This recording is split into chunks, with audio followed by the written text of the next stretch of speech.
we're going to talk about those principles of investigation, evidential principles of investigation that we're then going to apply to the resurrection. Now look, there is a similarity between working cold cases and investigating the resurrection, believe it or not. And I've illustrated it for you here on the chalkboard.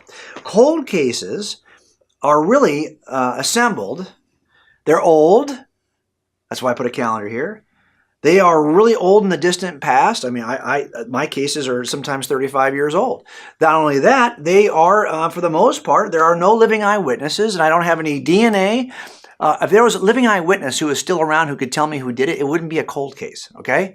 If I had good forensic evidence, I could have solved this years ago. The reason why it's still open in an unsolved murder is because it happened in the distant past and there are no living eyewitnesses and there is no way to solve this or make a case forensically with DNA or fingerprints.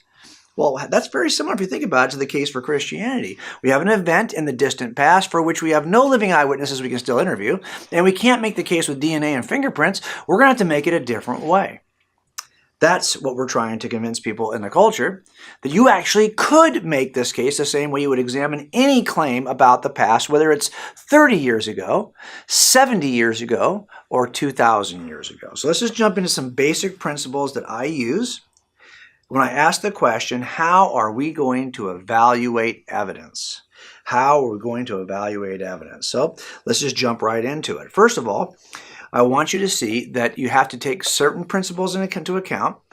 The first is, and again, some of these, I'll just confess to you, unlike the last session where some of the rules of evidence are like, oh, okay, that makes sense, but I never thought of it that way. What I'm about to go through with you now are some simple principles that are like duh principles. Really? Like duh. That just seems like so obvious. But, to be honest, we don't often do these things, and we don't often communicate these things to the skeptics we're trying to convince. Simple principles. And sometimes the simplest principles are the ones that make the most progress in cases. I think sometimes people think that we go to a crime scene and we pull out all this wazoo kind of high-tech CSI TV stuff, which doesn't exist, and we are swabbing the air and vacuuming in DNA particles. Please.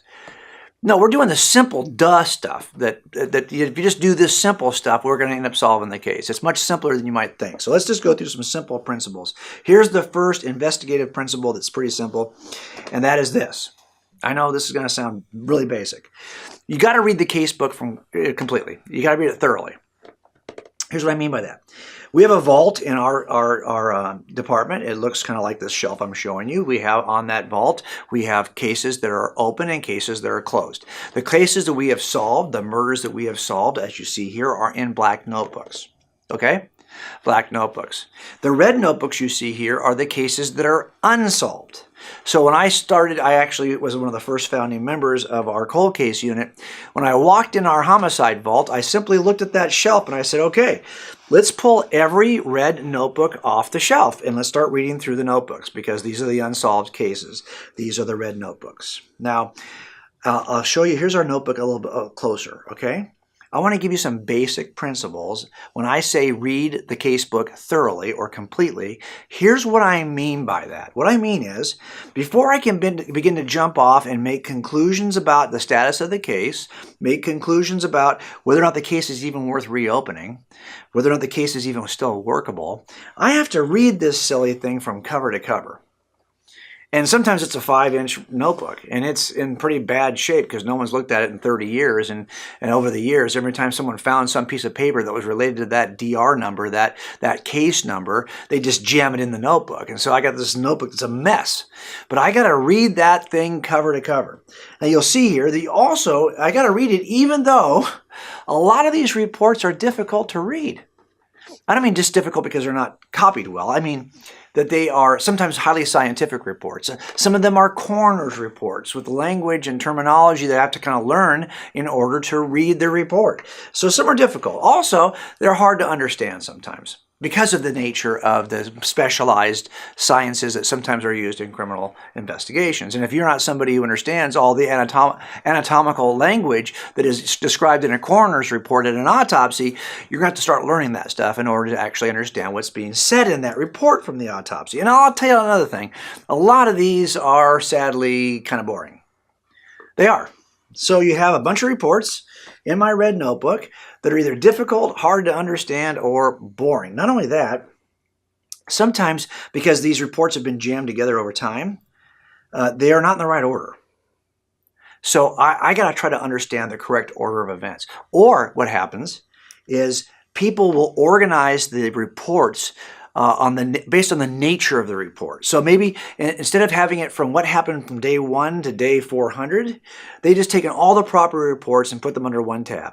All the autopsy and coroner's reports, put them under one tab. All the CSI reports, put them under one tab. All the supplemental reports, put them under one tab. So now it's not really in the right order, but they have been organized by type. That's one way to organize a casebook. I can understand why you might do that, but typically the first thing I do is reorder it.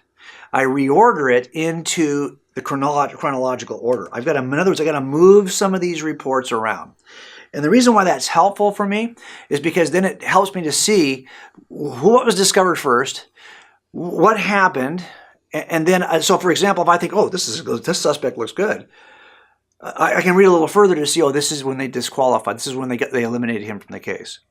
And if I put it in the right chronological order, I'm not going to be as easily confused by that. So this is important, to put the reports in the right order. Also, I've got to resist the temptation to just pull some report out, because it's like the last one that was put in, and go, oh, look at this conclusion.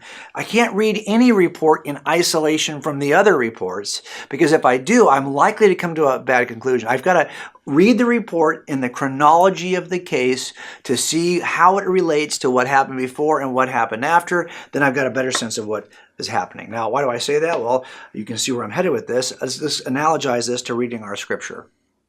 This is why I think a lot of skeptics go wrong too, but also why a lot of Christians aren't able to make a case for what they believe, because they really have never read the case from cover to cover. That's the first thing we're going to have to do. The same way you would read the red notebook from cover to cover, here we want to read the red Bible from cover to cover. Even though, yeah, I get it, some of these books, just like in my red books, are difficult. Some of these reports are difficult. Some of these are hard to understand, and some of these are even boring. I get all that. That's true for my casebooks too. Doesn't matter. If you want to understand what's in this book, you're going to have to read it cover to cover and push through, or do what you can to learn the language that makes these reports accessible to you. We have to do that in criminal trials, right? We have to do that in casebooks. We have to learn the language. And I would say to somebody who's skeptical or has some objection to Christianity, it's often because they haven't taken the time to learn the language of that particular report and to see how it fits because of language issues. They've never read the entire book cover to cover. Also, just like we have in casebooks, it's important for us to try to understand the correct order of things. And as you know right now, your Bible is ordered based on types, right? Major prophets, minor prophets. You see, it's not necessarily in the actual chronological order, although you can go online and you can purchase hardcover Bibles in which they will try to order the books chronologically, or order the passages. Have you ever done that? It's really a fascinating read, right? Because typically we don't do that. We're typically reading the books either, if we were going to read cover to cover even, you would not necessarily be reading them in the exact order in which the events occurred. But if you buy one of those special Bibles or go online, it's in Bible software also, you can actually read them in the correct order. That's very helpful to reorder the books. It's worth doing at least once. But here's another thing. We have to resist the temptation to read any report in isolation. A friend of mine, Greg Kokel, has become like a brother, like a true brother to me. This is a guy who he always says, never read a Bible verse. And he says this in a way that's kind of provocative, because what he really means is don't read a verse in isolation. You got to read everything in the context of where it's written.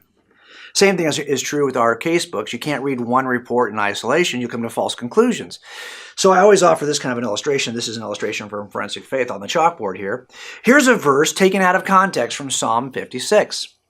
And you can see this young lady who says, "Be merciful to me, O God, for men hotly pursue me." Well, this is clearly a verse taken out of context, because the context of the verse tells us that it's really David talking, saying, "Be merciful to me, O God, for men hotly pursue me all day long. They press their attack. My slanderers pursue me all day long. Many are attacking me in their pride. When I'm afraid, I will trust in you." So now we have two verses. This is not really a verse that was intended by God to be read by attractive women who are concerned that men are are hotly pursuing them. Although if you take it out of context, you might think that was the case. Clearly it isn't. So I just want you to apply the same simple doubt. I say this also because those people who are skeptical of our beliefs often haven't applied this simple investigative principle: read the casebook thoroughly.